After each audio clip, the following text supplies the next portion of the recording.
ver, a nivel de formación lo que tenemos que hacer, hay mucha variabilidad entre las distintas comunidades autónomas porque una de las partes fundamentales de la cadena de supervivencia es el soporte vital básico. Y casi siempre ese soporte vital básico lo va a tener que hacer un primer respondiente que no tiene formación y que muchas veces se le puede indicar simplemente de forma telefónica, lo que es una RCP transtelefónica o guiada por un operador, el modo en que tiene que desarrollar esa primera RCP, esas primeras compresiones. Esa formación básica a la ciudadanía es fundamental. Llámalo en el colegio, en el instituto, en la educación secundaria, al sacarte el carnet de conducir, al sacarte el carnet de manipulador de alimentos, en cualquier momento, campañas de televisión.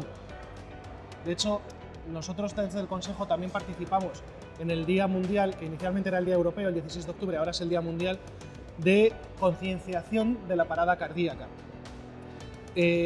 Ahí en esos días, en ese momento, siempre se hacen actividades, siempre se intenta promocionar, se hacen actividades de soporte vital básico para la ciudadanía, pues en grandes concentraciones. Esta misma mañana, por ejemplo, precongresualmente, se ha desarrollado con chavales de instituto, unos 500, se les ha formado en soporte vital básico en un polideportivo que está aquí al lado, realmente. Esos chavales, si no lo han estudiado curricularmente, ahora por lo menos tienen esas nociones.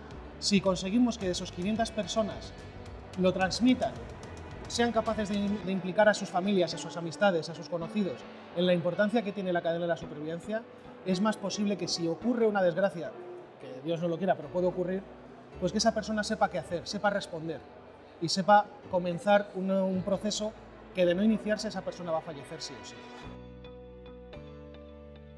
Familiarizar a la gente. Yo siempre me gusta mucho hablar en este sentido del ejemplo de los terremotos en Japón. ¿Por qué tienen tan bajas, bueno, salvo el de 2011 que fue terrible, pero tienen muchísimos terremotos al año y casi nunca hay víctimas? Y eso no solo es una cuestión de la arquitectura, también es una cuestión de los simulacros. En todos los colegios, en todos los institutos en Japón hacen simulacros continuamente. Están formados y cuando hay un terremoto real no entran en pánico, no entran en bucle, no se asustan, sino que aprenden a manejarlo. Esa situación que si no estás acostumbrado, a mucha gente, y es natural, le bloquea. A ver, una RCP de calidad tiene bastantes elementos. Sobre todo, y el más importante, es hacer unas compresiones torácicas de la máxima calidad posible. Tienen que ser fuertes, tienen que ser rápidas, hay que dejar que el tórax se reexpanda y, sobre todo, hay que interrumpirlas lo mínimo posible, sea para las ventilaciones o para las comprobaciones. A nivel ventilatorio, bueno, aquí dependería si estamos hablando de una ventilación básica, con el boca a boca famoso, o una ventilación más avanzada con otros dispositivos. Depende mucho del ámbito en el que estemos hablando. Si hablamos de dispositivos un pelín más avanzados, desde luego, la ventilación es fundamental.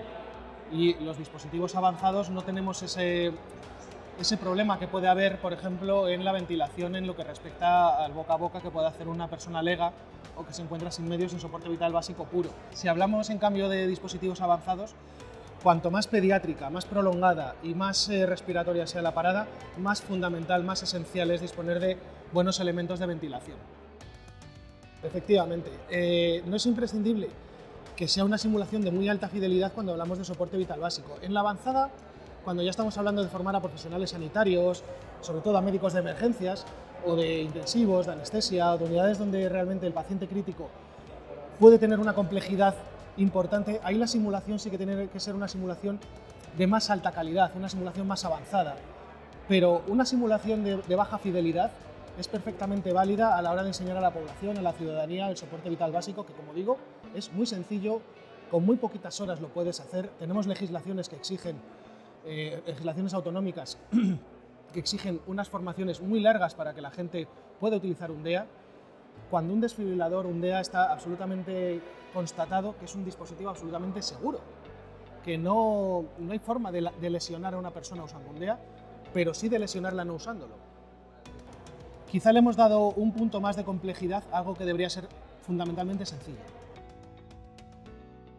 El primer año, los primeros meses, estuvo todo absolutamente parado porque además había prácticamente, digamos, una prohibición expresa a la hora de hacer formación.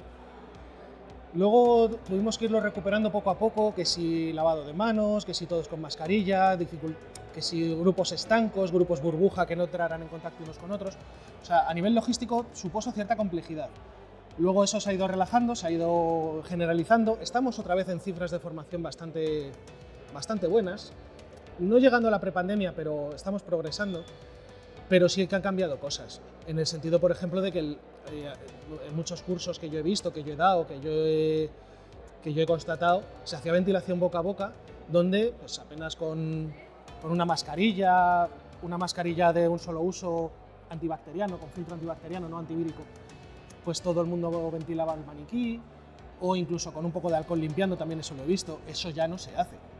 De hecho, ya el boca a boca se explica, pero no se realiza porque no vamos a tener a 7, 8, 10 alumnos pasando por los mismos pulmones, no es viable. Antes tampoco deberíamos considerar lo que fuera la mejor de las ideas. No estoy pensando en COVID, estoy pensando en la gripe, el herpes virus, cualquier cosa, ¿no? Pero bueno, es verdad que eso ahora ya ha cambiado radicalmente. Pero ya estamos otra vez, mal que bien, volviendo mucho a la situación de prepandemia. Y este congreso es un buen ejemplo, porque este mismo congreso de hace un año lo hicimos en Palma de Mallorca, que fue un gran éxito, pero estábamos todos con mascarilla. Y ahora ya no. El futuro de la RCP, yo creo que hay varios proyectos, hay varias cuestiones que pueden desarrollarse. Cada vez vamos a ver más el tema de la ECMO, estamos cada vez viendo más la RCP extracorpórea. Tiene unas dificultades inherentes a su implementación muy evidentes por el coste-efectividad, pero como terapia puente en determinadas patologías cada vez lo vamos a ver más. Sería deseable disponer la implementación de este tipo de técnicas en más ámbitos de los que está actualmente, que está restringido a unas pocas ciudades con mucho hospital terciario. Eso posiblemente cada vez lo veamos más. Y luego, volviendo un poco más a la básica, yo creo que cada vez vamos a ver más técnicas docentes, más sencillas, con más fase online, más práctica, menos prolongados, menos complicados. Probablemente es hacia donde vamos y hacia un despliegue de los desfibriladores mucho más universal. Estamos en Málaga, que me gustaría recordarlo, es una de las ciudades de España que probablemente tenga más desfibriladores por habitante, desfibriladores de acceso público. Creo que, si no me equivoco, es en torno a 1000 los que hay ahora mismo desfibriladores de acceso público, que en una ciudad como Málaga es muchísimo. Hay otras iniciativas similares, incluso de cardioproteger territorios, como puede ser la provincia de Girona al completo, o determinadas zonas como hay en otras comunidades autónomas. Se está trabajando mucho en eso y cada vez vamos a ver más desfibriladores en más sitios.